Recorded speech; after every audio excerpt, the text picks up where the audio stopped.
Hi friends, అందరూ ఎలా ఉన్నారు? Welcome back to my YouTube channel Andhra spicy food. ఇవాల్టి వీడియోలో నేను చేయబోయే రెసిపీ జిగురు లేకుండా బెండకాయ వేపుడిని ఎలా ప్రిపేర్ చేయాలో చూపించబోతున్నాను. వీడియోను ఎక్కడా స్కిప్ చేయకుండా చూడండి. నా వీడియో నచ్చినట్లయితే ఒక లైక్ చేయడం మాత్రం మర్చిపోవద్దండి. ఇంకా ఎవరైనా నా ఛానల్ను సబ్స్క్రైబ్ చేసుకునే వాళ్ళుంటే తప్పకుండా సబ్స్క్రైబ్ చేసుకోండి. ఇక బెండకాయ వేపుడు ఎలా చేయాలో చూద్దాం రండి. ఇక్కడ నేను శుభ్రంగా కడిగి పెట్టుకున్నటువంటి 1/2 kg లేత బెండకాయలను తీసుకున్నాను. ఇప్పుడు వీటిని కట్ చేసేసుకుందాము. ఇప్పుడు వీటిని చిన్న చిన్న పీసెస్ల లాగా కట్ చేసుకుంటున్నాను.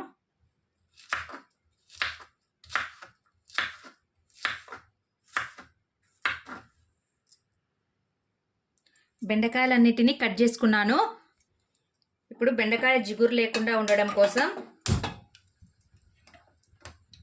ఒక ప్యాన్ పెట్టేసుకొని 2 స్పూన్స్ ఆయిల్ వేసుకుంటున్నాను.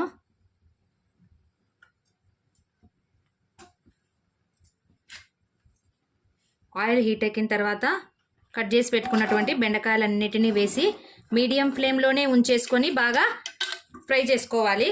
వీటిలో ఉన్న జిగురంతా వెళ్ళేటట్లుగా మనము వీటిని ఫ్రై చేయండి.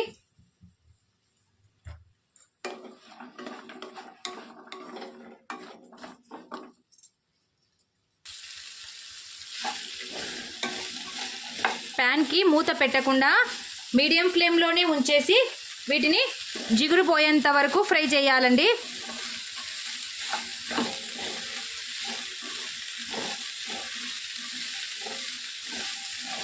వీటిలో ఉన్న తడి వెళ్ళిపోయిందంటే కలర్ కొంచెం చేంజ్ అవుతాయి. అప్పుడు మనము స్టాప్ చేసుకోవచ్చు.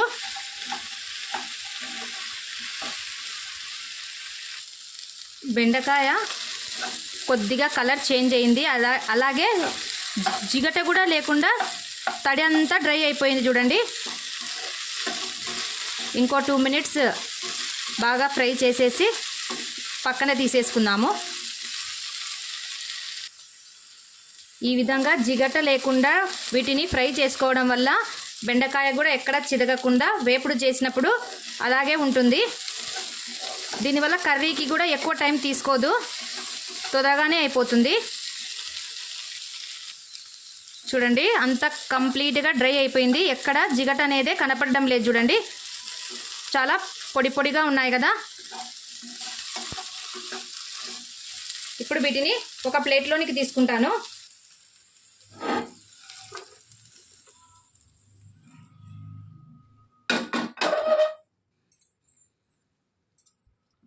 ఇప్పుడు ఇదే ప్యాన్లో ఒక 2 స్పూన్స్ ఆయిల్ వేసుకొని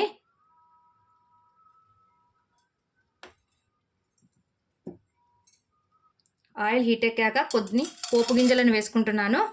వాటితో పాటు కొద్దిగా కరివేపాకును కూడా వేసుకొని బాగా ఫ్రై చేసుకోవాలి.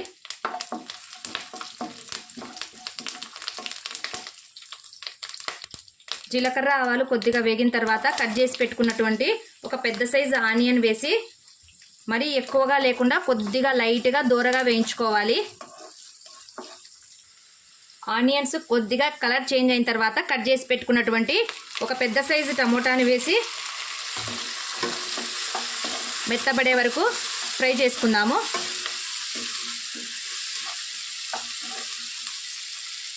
ఇప్పుడు ఇందులోనికి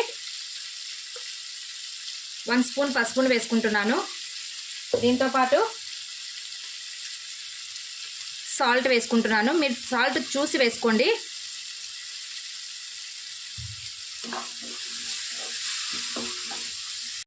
టమోటా వేగేలోపు ఇప్పుడు మసాలాను ప్రిపేర్ చేసుకుందాము. నేను ఇందులోనికి కొద్దిగా కొబ్బరి, కొన్ని తెల్లవాయలు, చిల్లీ పౌడర్ వేసి మిక్సీ పట్టేసుకుంటున్నాను. టమోటా వేగిపోయింది. ఇప్పుడు ఈ బెండకాయలను వేసి ఒక 5 minutes సిమ్లోనే ఉంచేసేయండి. బెండకాయలు ముందే చాలా ఫ్రై అయ్యాయి కదా, ఇక ఎక్కువ టైం కూడా తీసుకోదు.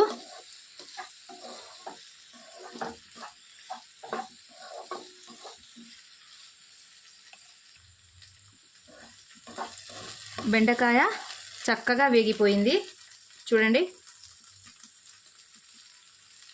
ఇప్పుడు మనం ప్రిపేర్ చేసుకున్నటువంటి మసాలాను వేసుకుంటున్నాను.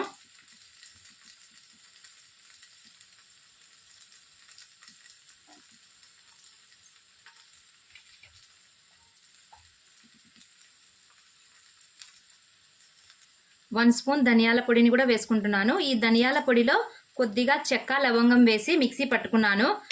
ధనియాల పొడి వేయడం వల్ల బెండకాయ వేపుడికి మంచి ఫ్లేవర్ వస్తుందండి.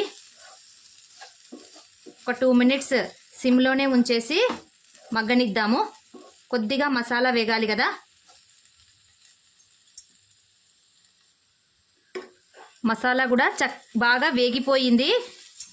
ఇప్పుడు లాస్ట్లో కొద్దిగా ఫ్రెష్ కొత్తిమీరని వేసి స్టవ్ ఆఫ్ చేసుకోవడమే.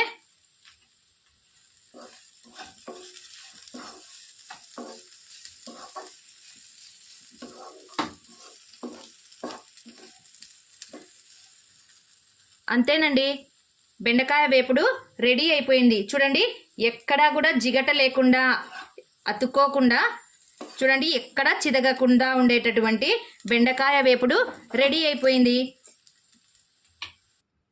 ఫైనల్గా ఎంతో కలర్ఫుల్గా జిగట లేకుండా ఉండేటటువంటి బెండకాయ మసాలా కర్రీ రెడీ అయిపోయిందండి. మీరు కూడా ఈ రెసిపీని తప్పకుండా ట్రై చేయండి. నా వీడియో నచ్చినట్లయితే లైక్ చేయండి. మీ ఫ్రెండ్స్ అండ్ రిలేటివ్స్కి షేర్ చేయండి.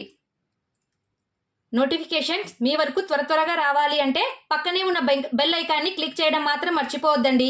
మరిన్ని సింపుల్ అండ్ టేస్టీ రెసిపీస్తో మళ్ళీ మీ ముందుకు వస్తాను. Thank you for watching. Take care. Bye.